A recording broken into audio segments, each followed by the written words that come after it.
주님이 우리를 예배로 초대하시고 부르십니다. 주님이 예배를 통해서 우리와 교제하시기를 원하십니다. 이제 다 같이 우리의 뜻과 정성을 모아 거룩하신 하나님을 예배합시다. 믿음이 없이는 하나님을 기쁘시게 하지 못하나니 하나님께 나아가는 자는 반드시 그가 계신 것과 또한 그가 자기를 찾는 자들에게 상 주시는 이심을 믿어야 할지니라. 하나님이 영이시니 예배하는 자가 영과 진리로 예배할지니라. 아멘.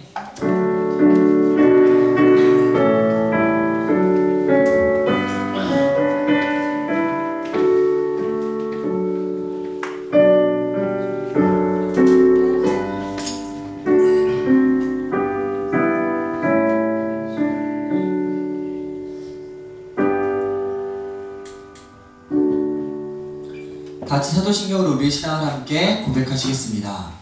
나는 전능하신 아버지 하나님 천지의 창조주를 믿습니다. 나는 그 일하신 아들 우리 주 예수 그리스도를 믿습니다.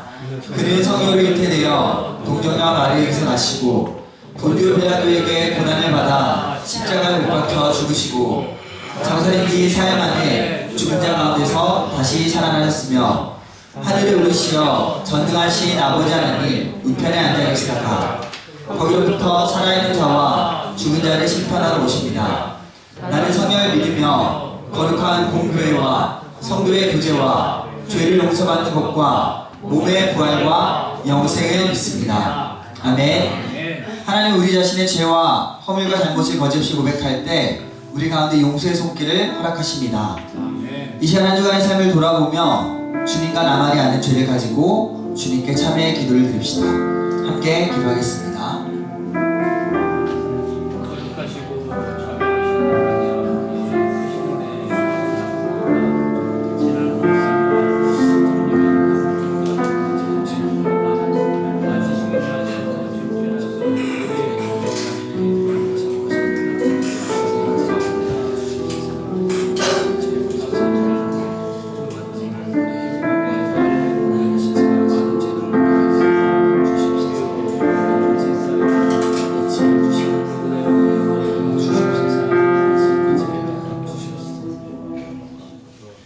우리가 마음의 뿌림을 받아 악한 양식으로부터 벗어나고 몸은 맑은 물로 씻음을 받았으니 참 마음과 온전한 믿음으로 하나님께 나아가자. 그러므로 이제 그리스도 예수 안에 있는 자에게는 결코 정죄함이 없느니라. 아멘. 오늘도 배 가운데 오신 여러분들 주님의 이름으로 사랑하고 또 축복합니다. 이 시간에 저희의 갈급한 마음을 채우실 하나님께 찬양 드렸으면 좋겠습니다.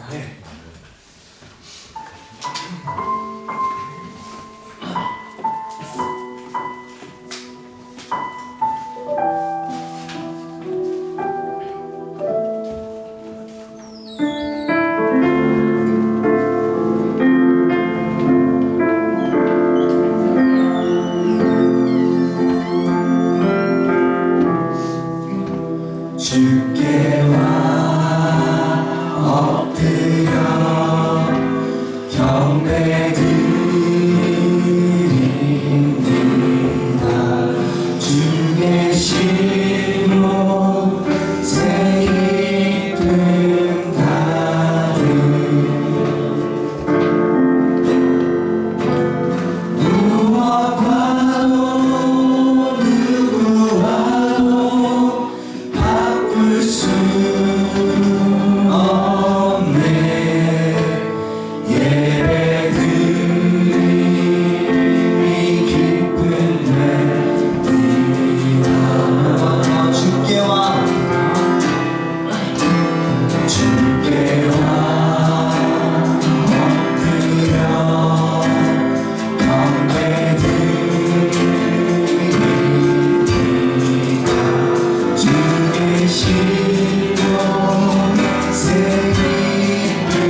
가까이 생수의 근원 되신 주께는 괴로워하고 영원히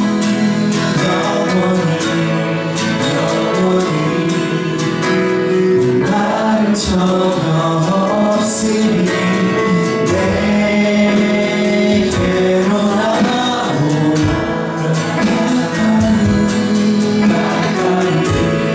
가까이 생명의 근원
감사와 찬양을 드립니다. 아멘. 우리를 위하여 모진 고난을 받으시고 승리하시고 부활하신 주님, 그 주님의 사랑을 잊지 않게 하소서. 아멘. 먹을 거 입을 거 구하지 말라 말씀하셨음에도 우리는 먹을 거 입을 거가 기도 맨 앞에 나올 때가 있습니다.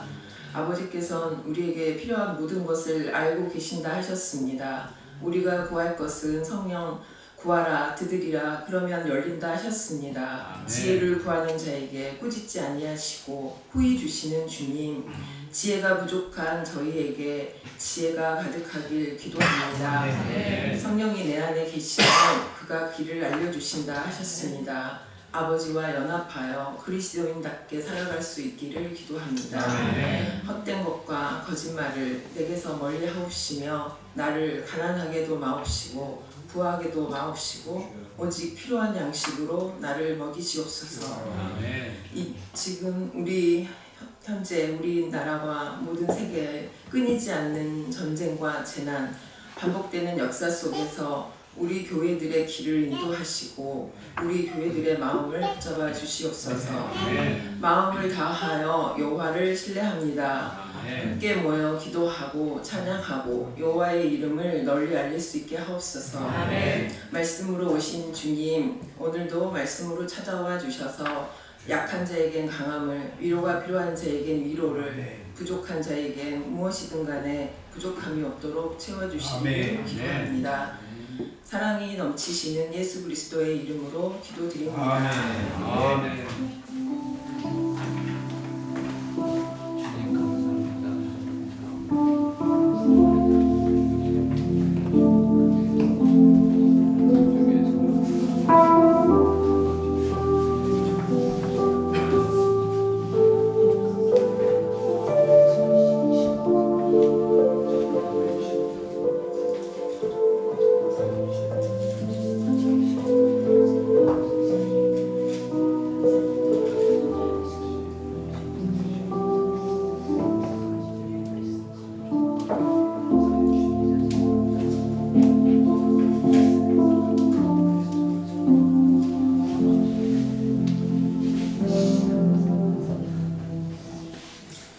하나님께서 우리에게 주시는 말씀은 창세기 32장 13절에서 32절까지 말씀입니다. 창세기 32장 13절에서 32절까지 말씀입니다.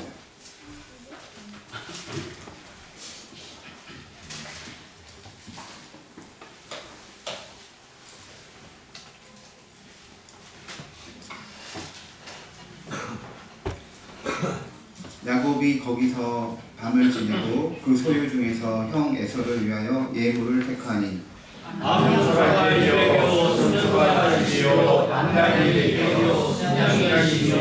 전날은 낙타 30과 그 새끼요 암소가 40이요 황소가 10이요 암나귀가 20이요 그 새끼 나귀가 10이라 그것을 각각 데려가며 중들에서 맡기고 그의 중에 이르되 그가 또 앞선 자에게 명령하 이르되 내 형 에서가 너를 만나 묻기를 너가 누구의 사람이며 어디로 가느냐 내 앞에 것은 누구의 것이냐 하거든 대답하기를 주의 이름으로 것이요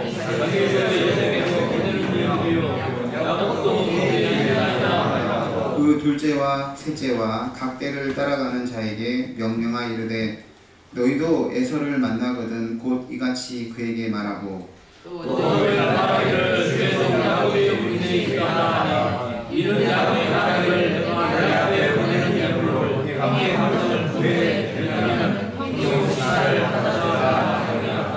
그 예물은 그의 앞서 보내고 그는 무리 가운데서 밤을 지내다가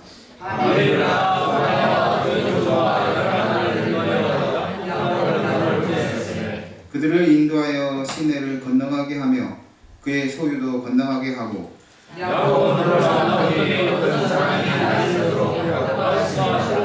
자기가 야곱을 이기지 못함을 보고 그가 야곱의 허벅지 관절을 치매 야곱의 허벅지 관절이 그 사람과 씨름할 때 어긋났더라.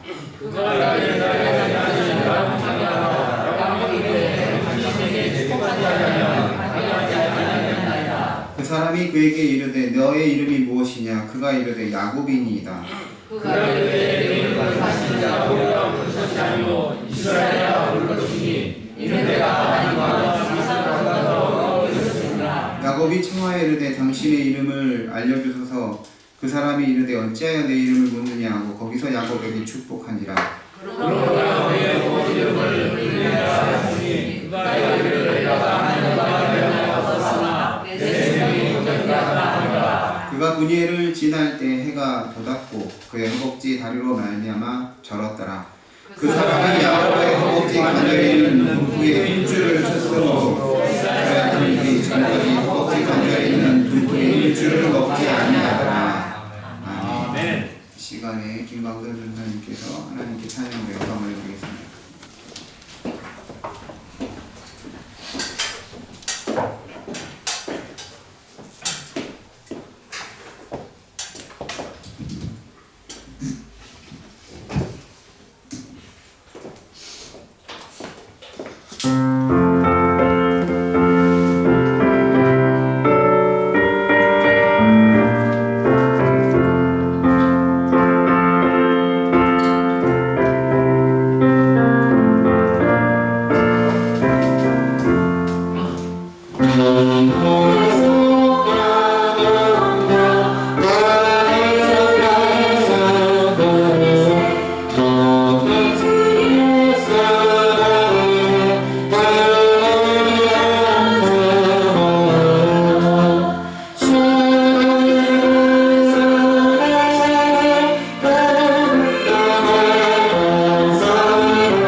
우리 인생에는 굴곡이 있습니다.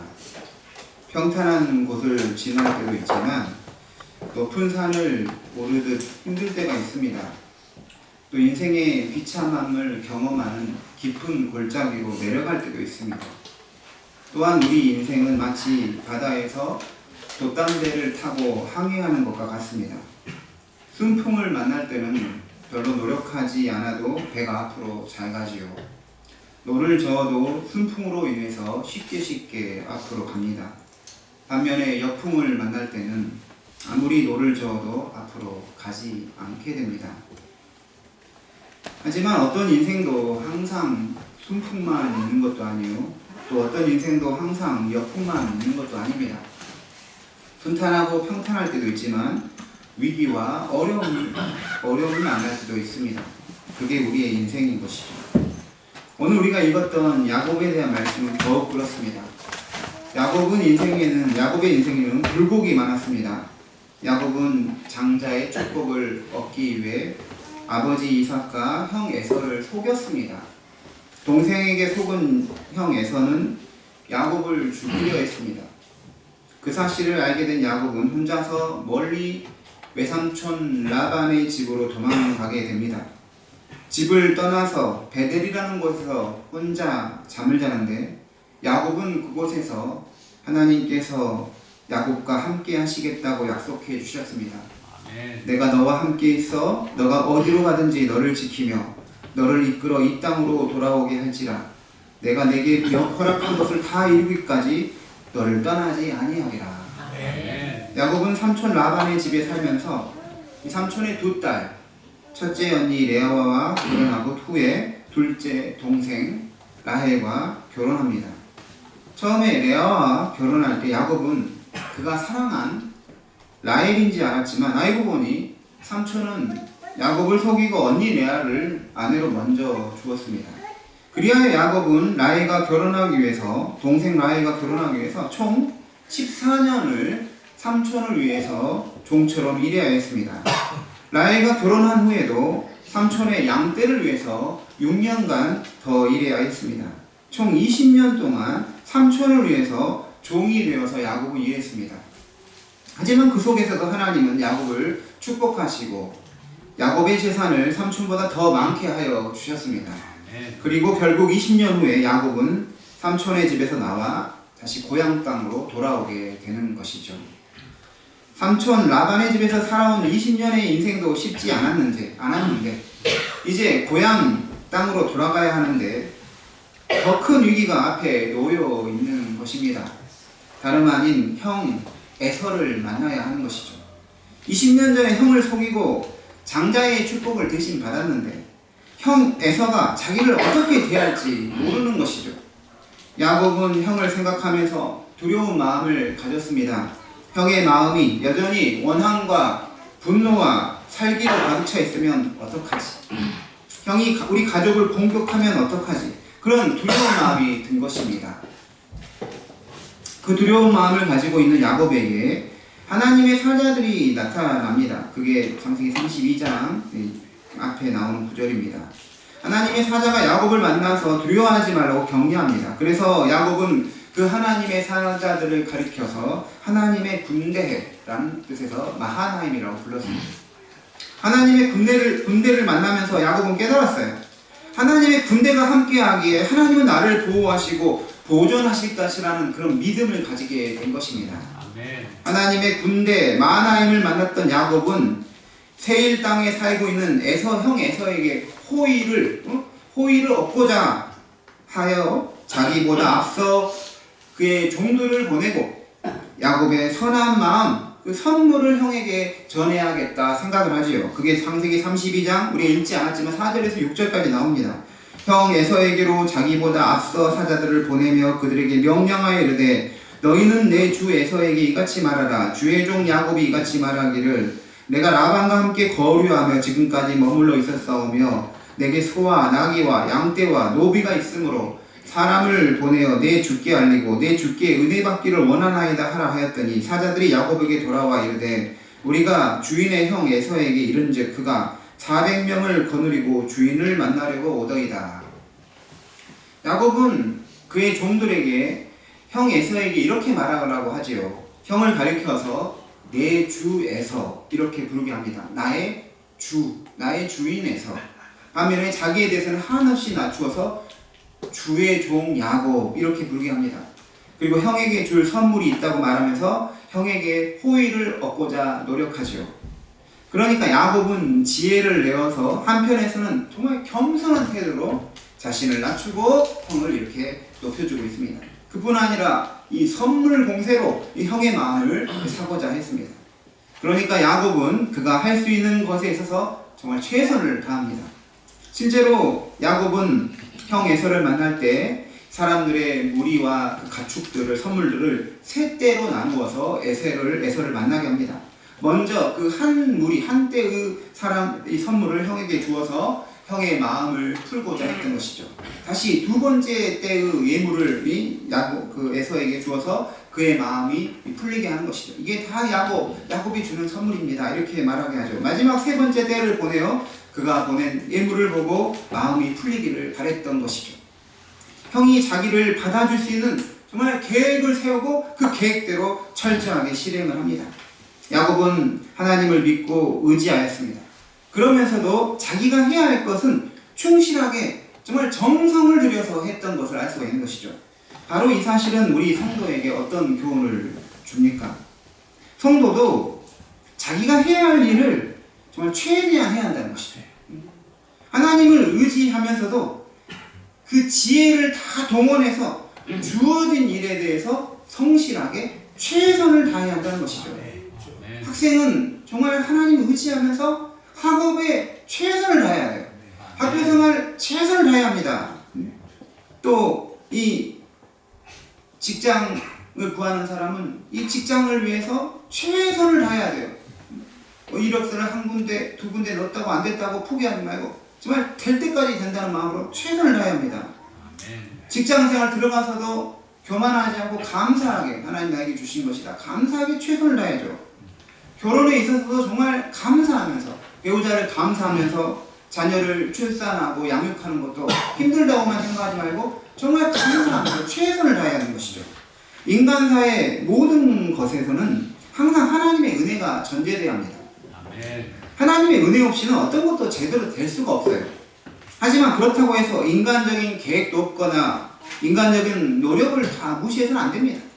잠언 21장 31절에 싸울 날을 위하여 마병을 예비하거니와 이김은 여호와께 있느니라. 싸울 날, 전쟁을 위해서 뭘 준비한다는 거예요? 마병. 이 군대를 준비한다는 것이죠. 하지만 이김은 누구에게 있는 거예요? 하나님께 있다는 것입니다. 야곱은 자기가 해야 할 일에 대해 최선을 다한 사람이었고 자기 지혜를 다 동원한 사람이었습니다. 그렇게 정말 주 안에서 힘쓰는 자에게 하나님은 더욱 더 큰 도움을 주시는 것이죠. 야고보서 5장 14절을 보면 병든 자들을 위해 주님의 이름으로 기름을 바르며 기도하라 이렇게 기록하고 있습니다. 이 기름을 바르고 기도하는 것이죠. 기름을 바르라는 것은 우리가 해야 할 일이고 기도는 하나님의 역사를 구하는 것을 말합니다. 기도를 하면서 우리가 해야 할 일을 하는 게 지혜라는 것이죠. 아플 때 우리가 병원에 가는 게 믿음이 없어서 가는 게 아니라 하나님께서 치료해 주시는 방식을 위해서 병원을 찾는 것입니다. 기름을 바르는 것이 병원에 가는 것과 같은 것이죠. 그리고 우리는 실제로 치료를 위해서 기도해야 하는 것이죠. 저도 지난번에 이제 심장 박동기를 이제 10년이 다 되어서 갈아 이렇게 끼우면서 보호자가 이제 들어올 수 있는 데는 마지막 여기까지밖에 없어요. 수술실 앞에까지만 보호자는 들어올 수가 없습니다. 그래서 수술방으로 이제 대기실에 있을 때 그리고 나서 실제로 이제 수술을 해야 할 때 정말 하나님밖에 없다는 것이죠. 하나님을 의지할 수밖에 없었습니다. 쉬운 것도 아무리 쉽다고 생각하는 것도 정말 어려워질 수 있고 어려운 것도 하나님 안에서 정말 은혜로 쉽게 될 수가 있는 것이죠. 그럼 우리가 기도하면서 하나님을 찾아야 하는 것입니다. 우리 인생이 하나님 앞에서 세워지고 주어진 일들을 잘 해내기 위해서 우리는 우리 일들에 대해서 기름을 발라야 합니다. 정말 최선을 다해야 합니다. 그리고 동시에 하나님을 의지하는 기도를 드려야 합니다. 이게 따로 가는 게 아니라 같이 가야 한다는 것이죠. 예수님께서는 공중의 새를 보라 하늘 아버지께서 기르시나니 라고 말씀하셨습니다. 공중을 나는 새들도 누가 길러주신다는 거죠? 하나님 아버지가 이 양육해 주신다는 거예요. 길러주신다는 것입니다. 그렇다면 이 공중의 새들은 아무것도 안 해도 막 벌레들이 입으로 막 들어오고 물고기들이 막 튀어나와서 자기가 먹고 이렇게 사는 것일까요? 전혀 그렇지 않습니다.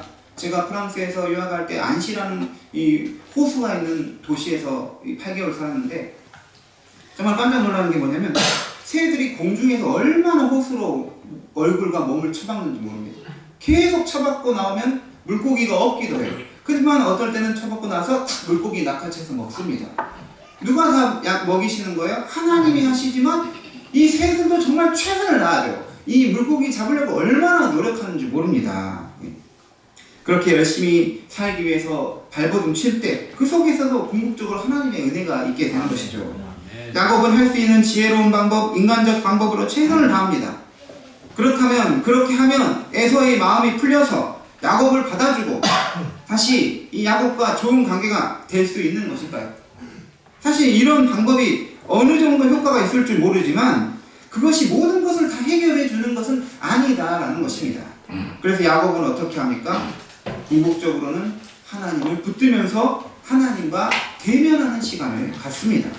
야곱은 자신의 선물을 먼저 말한 것처럼 세 대로 나누어 형에게 보내고 나서 그의 아내들과 자식들과 함께 밤을 지셉니다.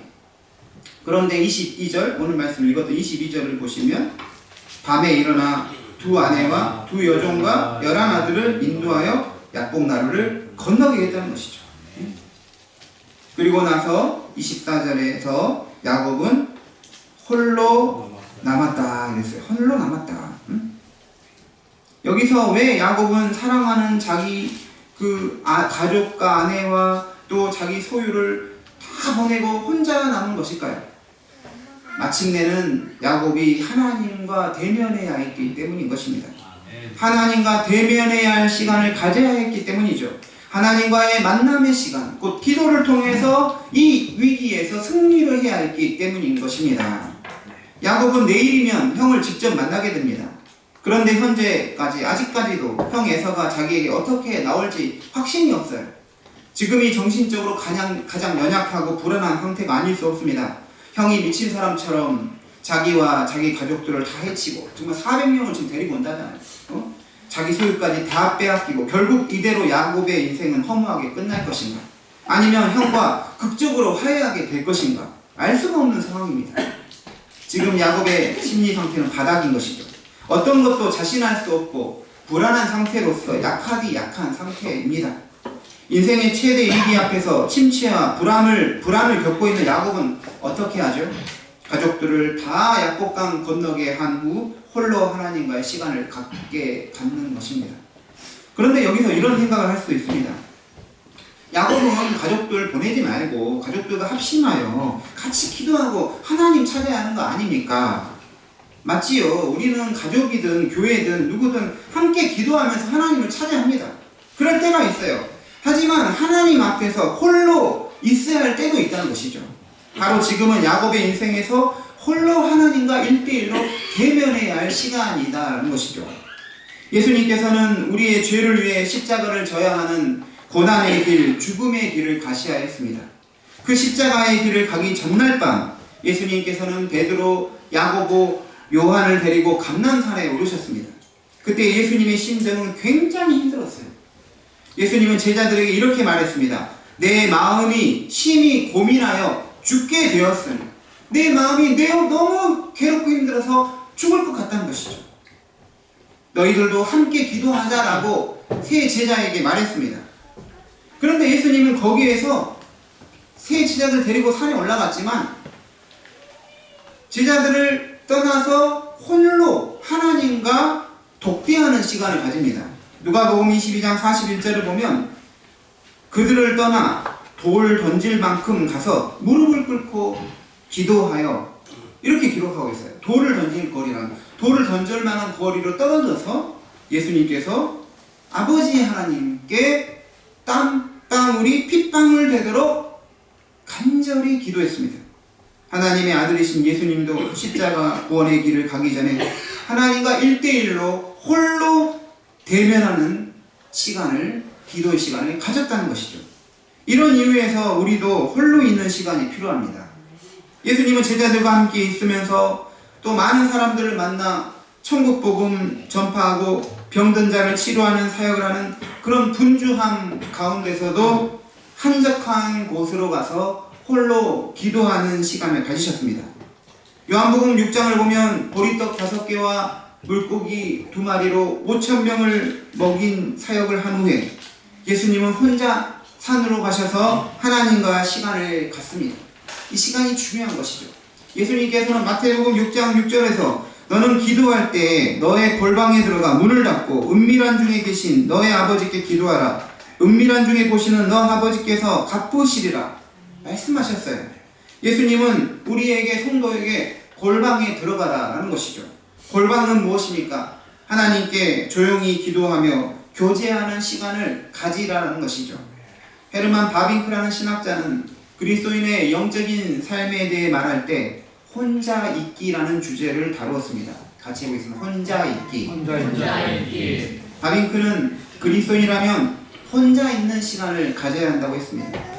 그런데 혼자 있는 시간은 일시적인 것이지 일생 계속 그냥 혼자만 고독하게 있다를 말하는 것은 아닙니다. 사람은 하나님의 형상대로 지어졌기 때문에 혼자 있는 게 좋지 않아요. 같이 더불어 있어야 됩니다. 하지만 사람은 어떻게 해야 돼요? 성찰의 시간, 기도의 시간, 묵상의 시간을 위해 혼자 있는 시간을 가지는 게 우리 기독교인의 영적인 유익, 영적인 성장에 굉장히 좋다는 것이죠. 그것은 필수적인 것이 되어야 한다고 바빙크는 말했습니다. 바빙크는 침묵도 영적 생활을 위해서 좋은 수단이라고 했습니다. 야고보서 1장 26절에 누구든지 스스로 경건하다 하며 자기 혀를 제갈 물리지 아니하면 이 사람의 경건은 헛것이라. 우리가 정말 말하고 싶은 대로 다 말하는 게 무조건 좋은 게 아니라는 것이죠. 정말 말하는 것도 참아야 되고 밖에 소리 듣지 않고 내가 밖으로 말하는 게 하나님이 나에게 주시는 것들을 받을 수 있는 그런 침묵의 시간도 가져야 한다라는 것이죠. 계속해서 사람과 접촉을 피하고 말을 하지 않는 것은 잘못이지만 때로는 이 범잡한 세상에서 세상의 소리만을 듣는 것을 잠시 멈추고 주의 음성을 듣는 시간을 가지는 것은 아주 좋은 영적인 삶이 될 수 있는 것입니다. 제가 프랑스에서 공부할 때 지도 교수님이 계셨는데 이 지도 교수님은 이 독일 북쪽에 있는 섬이 있대요. 어떤 섬 이름을 말해주는데 거기에서 일주일 동안 자기는 혼자서 일주일 동안 있는데 거기 핸드폰도 안 가지고 아무리 연락도 안 되고 딱 일주일 동안 오직 하나님과의 시간을 갖는다라고 말씀해 주셨습니다. 천주교에서는 이 피정이라는 것을 합니다. 피정은 영어로 리트릿이라는 말인데 고요한 것으로 물러난다라는 뜻이죠. 천주교에서는 이 피정의 집 같은 게 있어요. 그래서 거기서 조용하게 뭐 기도하고 뭐 이런 것도 있는데 우리 사실 개신교는 약간의 시끄러운 게 있죠. 또 조용하기보다는 어쨌든 우리는 개인적으로 또 하나님 앞에서 조용하게 이 하나님 영성을 듣는 시간이 필요하다는 것이죠. 야곱은 가족들을 다 보내고 홀로 있는 시간을 가지는데 그 홀로 있는 시간의 목적은 하나님과 1:1 대면의 시간을 갖기 위해서였습니다. 야곱이 혼자 있는데 어떤 사람이 날이 새도록 이 야곱과 씨름을 하게 되었어요. 그 어떤 사람은 이 씨름을 하는데 야곱을 이기지 못했어요. 그래서 그 사람이 야곱의 그 허벅지 이 관절을 쳐서 어긋나게 했습니다. 허벅지 관절 뼈를 골절을 시킨 것이죠. 야곱은 그 사람과 씨름하면서 이 허벅지 관절뼈가 골절돼서 얼마나 아프겠어요. 그렇지만 끝까지 그 사람을 놓아주지 않았습니다. 당신이 나에게 축복하지 아니하면 가게 하지 않겠다라고 했습니다. 그 사람은 야곱에게 이름을 물으면서 너의 이름을 이제 야곱이 아니라 이스라엘이라는 새로운 이름을 주게 되는 것이죠. 이스라엘이라는 말은 하나님과 또 사람과 겨루어 이겼다라는 뜻입니다. 야곱은 자기가 씨름했던 사람이 처음에는 누군지 모르다가 나중에는 그분이 하나님이라는 사실을 깨닫게 되었어요. 그래서 30절에 우리 30절 말씀 같이 읽겠습니다. 그러므로 야곱이 그분 이름을 브니엘이라 하였으니 내가 하나님과 대면하여 보았으나 내 생명이 보존되었다 하리더라. 하나님이란 걸 알게 되었던 것이죠. 26절에서도 중요한 우리가 내용을 볼 수가 있는데요. 그가 이르되 날이 세려하니 나로 가게 하라. 야곱이 이르되 당신이 내게 축복하지 아니하면 가게 하지 아니하겠나이다. 여기서 알 수 있는 것은 지금 형을 만나야 하는 위기의 상황에서 야곱은 이 하나님에게 복을 받으려고 이 필사적으로 씨름하며 축복을 받아야지만 놓아줄 수 있다고 하는 것입니다. 야곱이 하나님과 씨름했다는 건 무엇입니까? 이 씨름이라는 것은 온 힘을 다해서 필사적으로 붙으면서 매달리는 행위죠. 우리 씨름 해보신 분 다 할 거예요. 얼마나 이렇게 딱 붙들어야 되는지 모릅니다. 하나님이 나에게 복을 주셔야 저는 그것을 놓을 것입니다. 그럼 간절한 마음으로 이 주님을 붙드는 것입니다. 야곱은 하나님이 주시는 그 복을 받기 위해서 하나님을 끝까지 붙들며 씨름을 했습니다. 저는 이 설교 준비할 때면 이 야곱이 하나님과 씨름했다는 이 구절을 떠올리게 할 때가 많습니다. 말씀을 준비하다가 부딪히게 되면 도대체 이것을 어떻게 이제 해야 할지 답답할 때가 있습니다. 그럴 때 기도하며 하나님을 이제 찾게 되는 것이죠. 이게 하나님과 씨름하는 것입니다. 말씀을 붙들면서 하나님과 씨름하는 것이죠. 목회자는 하나님과의 씨름을 통해서 복을 받아야 말씀을 바르게 전하고 힘있게 전할 수 있는 것이죠. 성도들도, 이 성도님도 하나님과 씨름해야 합니다. 위기의 순간에 그 위기의 문제를 해결하기 위해서, 승리하기 위해서 하나님 씨름하면서 하나님 붙들어야 되는 거예요. 직장 문제, 자녀 문제, 건강 문제, 또 인간관계의 문제 등 우리가 처해 있는 이 상황을 가지고 하나님과 붙들며 씨름해야 합니다. 우리의 문제 가지고 다른 사람 붙들며 씨름한다고 거기서 답이 나오는 게 아니죠. 하나님 붙들고 씨름하면 하나님이 29절에서처럼 마치 야곱에게 축복을 해주시는 것처럼 우리를 축복해 주시는 것이죠. 야곱이 하나님과 씨름할 때 하나님은 야곱의 허벅지 관절을 쳐서 이 골절을 시키게 됩니다. 25절 보시면 자기가 야곱을 이기지 못함을 보고 그가 야곱의 허벅지 관절을 치매 야곱의 허벅지 관절이 그 사람과 씨름할 때 어긋났더라. 골절이 되었다는 것이죠. 야곱은 허벅지 관절이 골절이 됐음에도 불구하고 끝까지 그 사람을 놓아주지 않고 씨름하여 축복을 받았습니다.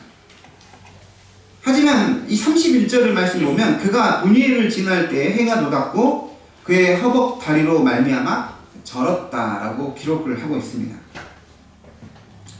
하나님이 허벅지 관절을 골절시켜서 야곱은 절뚝거리면서 걸어가야 했다라는 것이죠.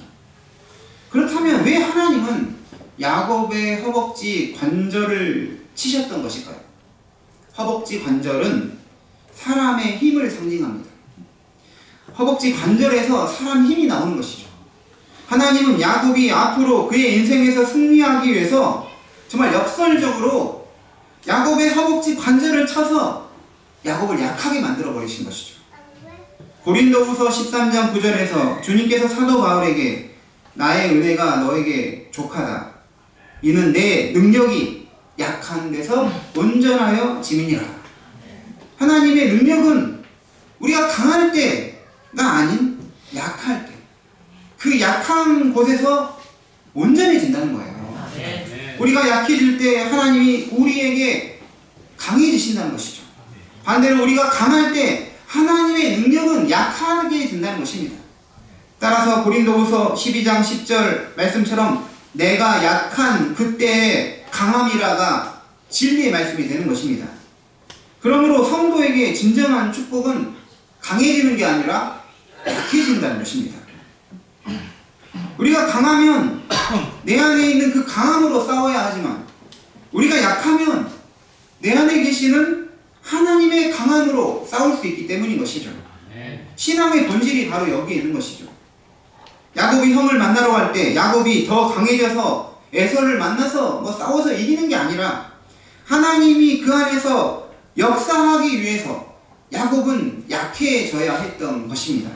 사랑하는 성도님들, 우리는 약함을 부끄럽게 생각해서는 안 됩니다. 연약함을 벗어나고자 해서는 안 되는 거예요. 왜냐하면 약하다는 사실을 인정할 때, 연약하다는 것을 우리가 진정으로 의식할 때 하나님의 능력으로 우리 안에서 역사하기 때문인 것입니다. 야곱이 하나님과 씨름하고 하나님께 축복을 받고 나서 31절 말씀을 보면 그가 분이엘을 지날 때 해가 돋았다 이렇게 기록하고 있습니다. 해가 떴다는 것이죠. 이 해가 돋았다는 것은 이제 야곱이 형을 만나게 될 때 이제 어떤 일이 일어날지를 또 상징적으로 보여주는 것입니다. 어둠과 그늘이 아니라 해가 돋아서 야곱의 내일이 밝게 될 것이라는 것이죠. 우리가 하나님을 대면하게 되면 해가 돋아서 그 빛이 우리를 비추게 되는 것입니다. 하나님과의 만남은 우리 인생의 모든 굴곡에서 승리하게 하고 앞으로 전진하게 하는 것입니다. 오늘의 말씀을 마치도록 하겠습니다. 인간관계에서 오는 문제, 사회생활에서 오는 문제, 또 신앙생활에서 오는 문제, 모든 문제 해결의 핵심은 정말 하나님 앞에서 대면하는 데 있습니다. 문제를 가지고 하나님과 씨름하면 하나님이 복을 주시고 또 빛을 비추셔서 해결하시게 하시고 승리하게 하실 것입니다. 홀로 주님께 들어가서 우리의 모든 것을 쏟아내며 주님이 주시는 축복으로 승리하시는 성도님 모두 되시기 바랍니다. 기도하겠습니다. 하나님, 우리 인생에도 순풍이 있고 역풍이 있을 때가 있습니다. 위기와 환난을 겪을 때가 있습니다. 이럴 때 정말 우리가 지혜롭게 대처해야 하지만 무엇보다도 야곱처럼 야복강에서 정말 하나님과 대면하여 씨름했던 것처럼 우리도 하나님과 대면하여 붙들며 기도하며 문제를 해결받는 저희 모두 되게 하여 주옵소서. 예수님의 이름으로 기도드립니다. 아멘. 찬송가 545장 찬송하시면서 하나님께 동원하겠습니다.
사랑과 은혜의 하나님, 오늘도 우리의 삶을 인도하시고 굴곡 많은 인생 가운데서도 변함없이 함께 하신 은혜를 감사드립니다. 야곱이 두려움과 위기 속에서도 하나님 의지하며 최선을 다했던 것처럼 우리의 삶 속에서도 하나님을 신뢰하면서 맡겨진 일에 최선을 다하게 하여 주옵소서. 주님의 은혜 가운데 수고와 노력의 결과를 보기 원합니다. 우리의 시간과 노력의 열매가 헛되지 않게 하시고 주님께 감사와 영광으로 드려지게 하옵소서. 피곤한 자에게 힘을 주시고 연약한 자에게 강함을 주시는 주님께 기도하면서 승리하게 하옵소서. 우리의 예물을 주님께 기쁨으로 드리나이다. 우리의 수고의 열매가 이제 더욱더 감사함으로 넘치게 하여 주옵소서. 봉헌을 드림으로 모든 것이 주님께로 왔음을 고백하고 인정합니다. 범사에 감사하게 하시고 항상 기뻐하는 믿음의 삶, 기도하는 삶을 살게 하옵소서. 이 예물이 쓰이는 곳마다 주의 뜻이 이루어지게 하시고 주님께서 기뻐하시는 방식대로 이 예물이 사용되게 하옵소서. 주님께서 교회와 성도들의 삶 가운데 빛을 비추어 주셔서 앞으로 더욱 열매가 있는 삶이 되게 하옵소서. 우리의 삶의 주인 되시고 우리의 모든 삶을 받아주시고 인도하시는 예수님의 이름으로 봉헌의 기도를 드립니다. 아멘.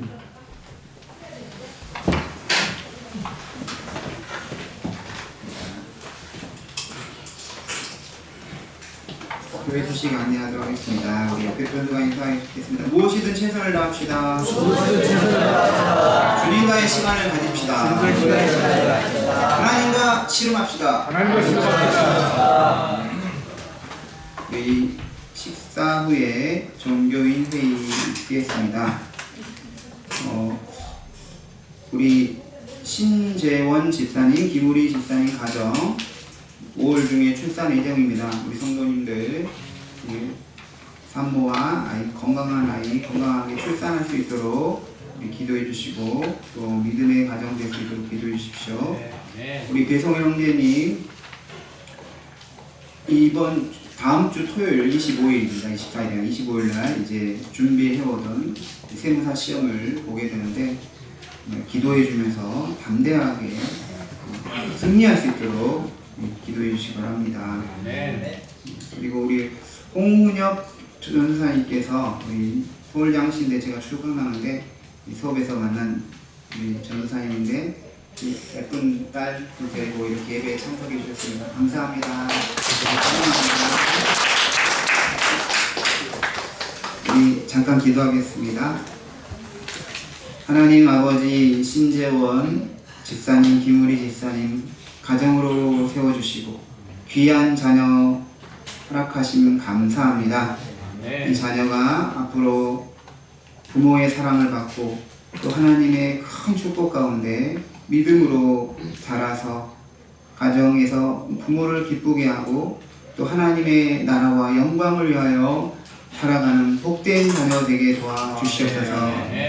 출산을 앞두고 있습니다. 기도하면서 준비하게 하시고 아이가 건강하게 태어나게 하시고 산모도 이제 건강하게 회복될 수 있도록 은혜 내려 주시옵소서. 모든 가정을 주님께 맡겨드립니다. 주님밖에 없습니다. 주님만 의지합니다.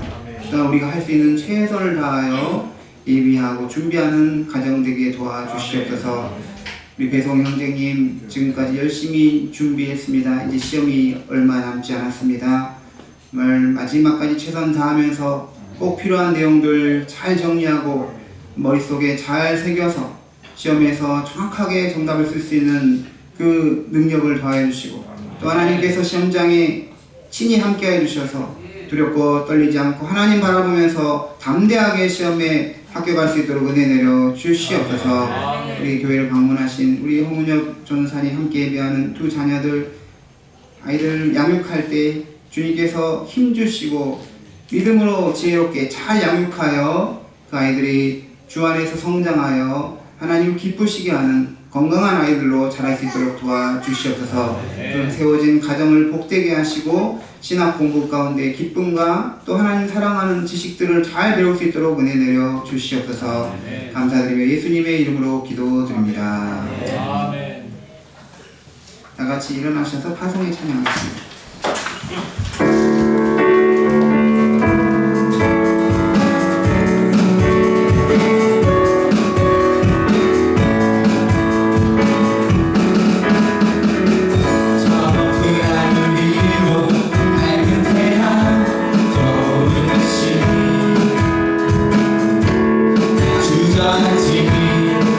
하늘이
주 예수 그리스도의 은혜와 하나님 아버지의 크신 사랑과 성령의 교통하심과 위로하심이 인생의 모든 굴곡 속에서도 하나님 의지하며 최선을 다하고 홀로 하나님 앞에 서서 주님과 씨름하며 살아가기를 결단하는 사랑하는 모든 주의 자녀들 위해 이들이 행하는 모든 사역 위에 행사 위에 지금부터 영원토록 함께 하시길 간절히 축원하옵나이다. 아멘.